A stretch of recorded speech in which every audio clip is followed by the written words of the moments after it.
వెంటనే ఓ సంఘాన్ని ఏర్పాటు చేశారు. ఆ సంఘం ద్వారా ఇక ప్రభుత్వం సంగతేంటో తేల్చాలని అనుకుంటున్నారు. వ్యాపారుల దోపిడీలను నియంత్రిస్తామని చెబుతున్నారు. బెజవాడలో నూతనంగా ఏర్పాటైన ద్విచక్ర వాహనదారుల సంఘంపై Gemini news special report. Vijayawada నగరంలో దాదాపుగా 3 లక్షలకు పైగా ద్విచక్ర వాహనాలు ఉన్నాయి. వీటిల్లో అత్యంత ఖరీదైన వాటి నుంచి అతి సామాన్యమైన వాహనాలు అన్ని రకాలు, అన్ని కంపెనీలవి ఉన్నాయి. అయితే ఎప్పటిదాకా లేనిదేంటంటే వాటి యజమానుల రక్షణ కోసం ఓ సంఘం. ఆ లోటు కాస్త తీరుస్తూ తాజాగా కొంతమంది ద్విచక్ర వాహనదారులు కలిసి సంఘానికి ప్రాణం పోశారు. దానికి విధి విధానాలు రూపొందించుకుని నాయకులను కూడా ఎన్నుకున్నారు. విజయవాడలో దాదాపు ద్విచక్ర వాహనాలు 3 లక్షలు ఉన్నాయండి. 3 లక్షలు ఉన్నాయని అంచనా.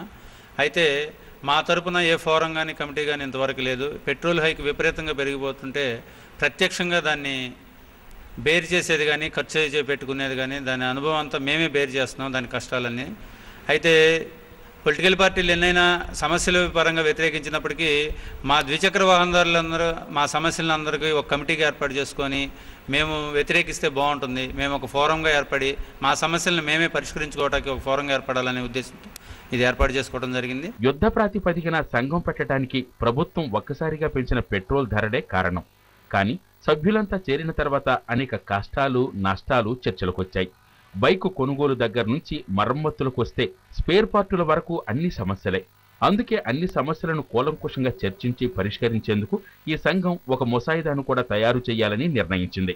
బండి కొన్న దగ్గర నుంచి దాని ఎన్నో సమస్యలు ఎదుర్కొంటున్నారు. లోన్ ఇస్తామని చెప్పి వాళ్ళ లోన్ కూడా ఈఎంఐలు చాలా హ్యూజ్ అమౌంట్లో వాళ్ళు కలెక్ట్ చేస్తున్నారు. అట్లానే ఈ స్పేర్ పార్ట్స్ దొరక్క తర్వాత బండి కొనేటప్పుడు హ్యాండ్లింగ్ ఛార్జెస్ అని ఇవన్నీ కూడా చాలా రకాలైన సమస్యలు ఎదుర్కొంటున్నారు.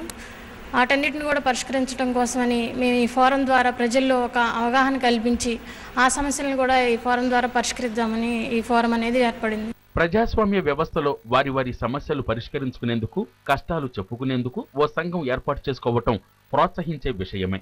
ఇక బెజవాడలో ద్విచక్ర వాహనదారులకు ఏ కష్టం వచ్చినా నష్టం వచ్చినా వారి గొంతు వినిపించేందుకు ఒక సంఘం ఉందన్న విషయం మర్చిపోకండి.